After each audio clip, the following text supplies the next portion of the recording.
Hey folks, and welcome to Grab a Stack of Rock. This little clip is sort of a bonus. It was recorded for our 100th episode but wasn't used. It started with a discussion about our early primitive setups when we started live streaming, and then Harrison wanted to show off his photograph of his very first CD collection. So let's take a look at Harrison's very first CD collection on Grab a Stack of Rock. You know, it's much more elaborate now when we get to the summer and we see the summer setup. I've got like this beautiful computer desk, and I have a side table with my snacks and treats on it, and I have a big box full of my CDs and DVDs that we're going to look at.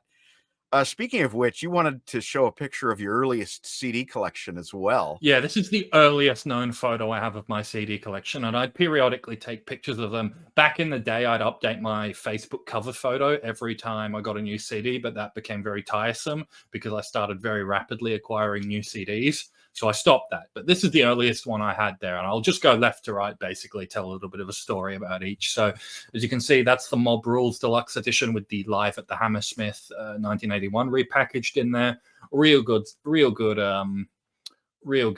package, basically. That those Sabbath deluxes are, for short of a box set, not counting box set, that's about as good as it gets on reissues. Bonus disc with all this great stuff, and that's Live Evil there next to it. That one you didn't get any bonus audio on, but you get all like the between song Dio speaking that was cut out of like the single CD and some of the even double CD releases, I believe, as well. You can see there, very, if you can just make out if you know what it is, it's got that clear deluxe edition slipcase that you used to get over these as well.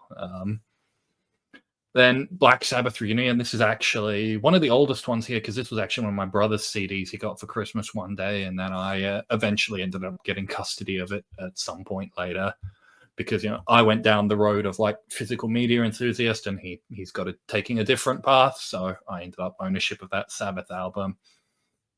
Deep Purple, made in Japan. It was a famous live album. I had to have it.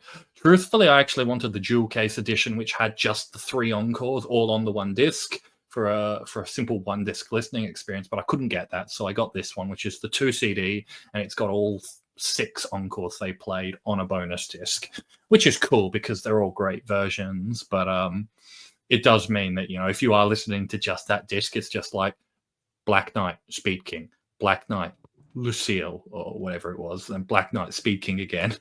So again, get a little tiresome. Now, I need to interrupt at this point of the game because I see something that is Tim Derling's absolute. Oh, yeah, Tim Derling. Yeah. Ooh, my he filing. would be That's a whole tearing out his show. hair. He's tearing out his hair looking at this photo right now. I guarantee you he is. Because of the spines, the orientation of the text, to get Eddie right side up, your Iron Maiden CDs can't be matching in orientation. Yeah, that's right. I'm looking at them right now. In order to get Iron Maiden on the left, you have to put them upside down like this. If you put them right side up, then Iron Maiden will be on the far right. And he'd also bring us. He'd also be upset that the Killers font, the Iron Maiden logo on the Killers. Oh yeah, that's the one thing. Match. Killers, for some reason, Killers has like that cutout box for its title, and all the rest have Iron Maiden. I've got all of them now, all 12 of them, and Killers is like that one outlier that drives me nuts looking at it, but it's funny. But yeah, that does bring us to these Iron Maiden albums. So Killers was the very first Iron Maiden album I ever bought. I had Peace of Mind in one hand, I had Killers in the other. This would have been about 2016, 2017-ish, and I picked Killers because it had less songs that I already had on it. And Killers blew me away. I definitely think I made the right choice between it and Peace of Mind. It was off the strength of Killers that I then got Iron Maiden, and I still remember sitting in the car excited as hell the day I got back home with that Iron Maiden album.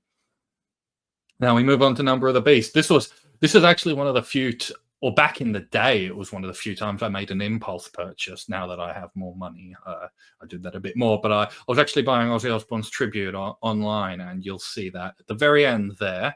And it flashed up with, "Have you considered these?" And there was Number of the Beast. And I was like, actually, now that you mention it, I do need a Number of the Beast. So I added it to cart right then and bought it there.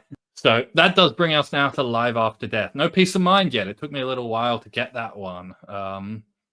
But now one thing that's not showcased here is concert DVDs, because I was really big into concert DVDs at this point. Like I had so many Iron Maiden concert DVDs, and I only got them on CD for our Iron Maiden show. I was like, let's fill in some CD gaps. And it turned out to be, you know, On Vivo CD, Flight 666 CD sort of thing. But I did get Live After Death on CD because the DVD doesn't have the side 4 on it. So I did get side 4 there. And yeah, Seventh Son of a Seven. Oh, this was before I got Somewhere in Time, because I got Somewhere in Time very shortly after this. But Seventh Son, amazing album. I remember the day in the shops when I was off somewhere else, so another family member actually bought it because I was doing something else at the shops, and I remember meeting back up excited as hell to get my hands on it. Now, a real dead one. This is a really funny one. So I was on eBay. This was before I got Live After Death. This was going to be my first Iron Maiden live CD.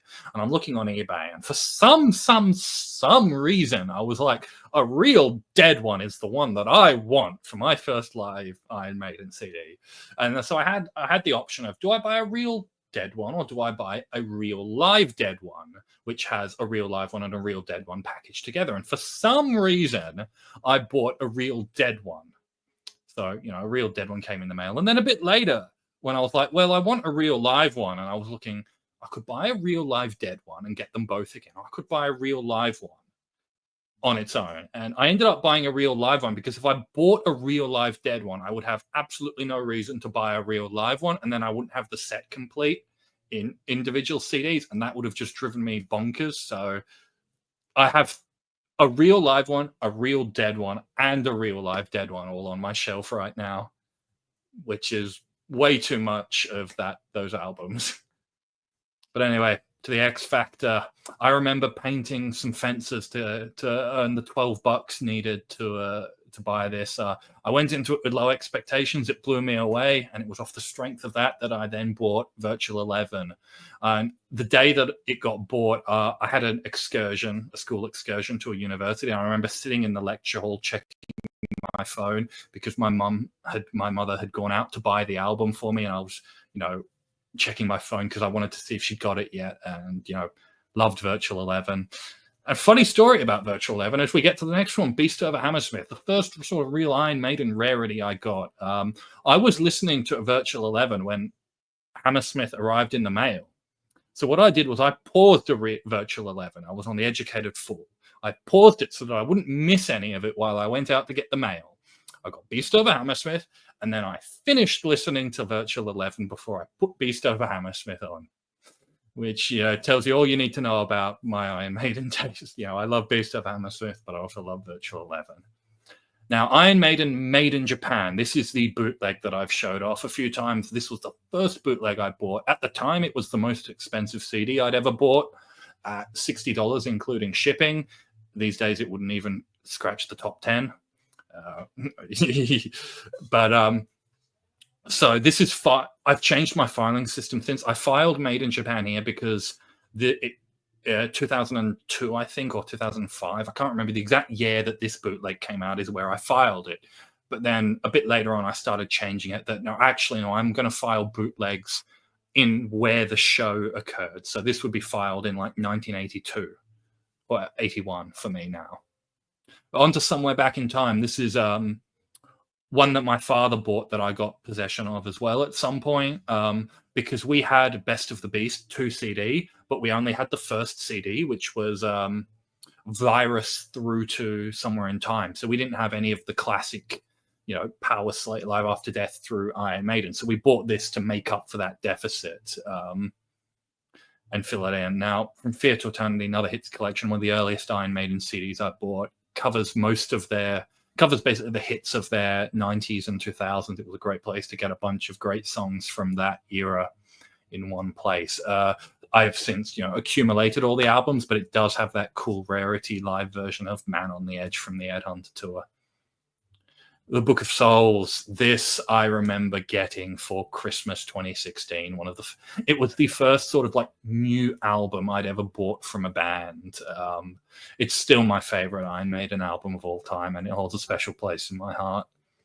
Mad Max Fury Road soundtrack. I don't own this anymore. I passed this on to Rob because he had all the other ones and I wanted to complete his collection for him. But this was the very first CD I myself got. It was a birthday present. I believe I got it at the same time that my brother got the Sabbath reunion. Great soundtrack. I was very glad to be able to pass it on to Rob because it was the only Mad Max soundtrack he was missing, and I'm sure it's just as loved over there as it was in my collection. I even gave him a fresh CD case because mine was a bit cracked. Not my fault, I assure you. Celebration Day, what a package. I mean, when I learned that Led Zeppelin reunited for a concert, it was like cartwheeling around the place. When I learned that I could actually buy this and listen to it, it was, just as happy. I was so glad to get this one in my collection. And lastly, Ozzy Osbourne tribute. What can I say? It's a great album. Randy Rhoads, really great representation of those early Ozzy years. So this is about like 30 centimeters worth of CDs across, and right now I've got like stacks and stacks and rows and stacks and like God knows how many CDs and music DVDs, but it all started with this little section here on my dresser. Well, thanks for sharing that, Harrison. That was a fascinating tale.